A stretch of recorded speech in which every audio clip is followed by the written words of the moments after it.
Right two freedom of religion, ধর্মীয় স্বাধীনতার অধিকার। ভারত একটি ধর্মনিরপেক্ষ রাষ্ট্র, সেকুলার স্টেট।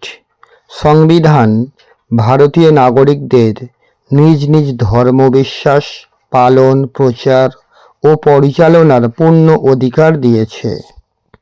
আর্টিকেল 14, আইনের চোখে সমতা। রাষ্ট্র কোনো নাগরিকের সঙ্গে বৈষম্য করতে পারবে না।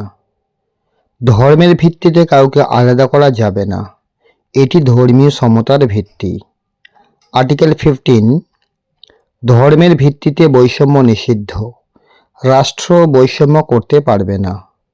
ধর্ম, জাতি, লিঙ্গ, জন্মস্থান, ধর্মের কারণে স্কুল, দোকান, রাস্তা ইত্যাদিতে বাধা দেওয়া যাবে না।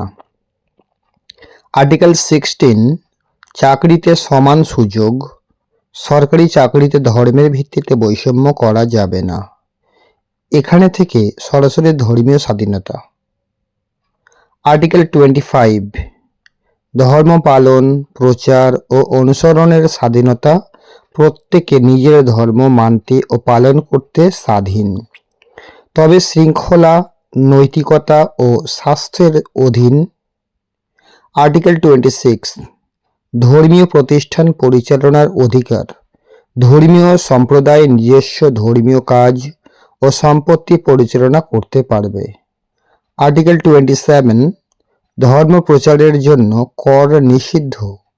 কোনো নাগরিককে জোর করে কর দিতে হবে না, যা কোনো বিশেষ ধর্মপ্রচার ব্যবহৃত হবে।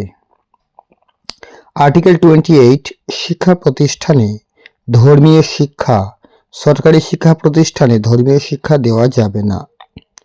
কিছু ব্যতিক্রম আছে ট্রাস্ট পরিচালিত হলে। আর্টিকেল 29, সংখ্যালঘুরা তাদের ধর্ম ও সংস্কৃতি রক্ষা করতে পারবে। আর্টিকেল 30, ধর্মীয় ও ভাষাগত সংখ্যালঘুরা শিক্ষা প্রতিষ্ঠান স্থাপন ও পরিচালনা করতে পারবে। আর্টিকেল 14 to 16, ধর্মের ভিত্তিতে সমতা ও বৈষম্য নিষেধ। আর্টিকেল 25 to 28, ধর্মীয় স্বাধীনতা। আর্টিকেল 29 to 30, সংখ্যালঘু অধিকার।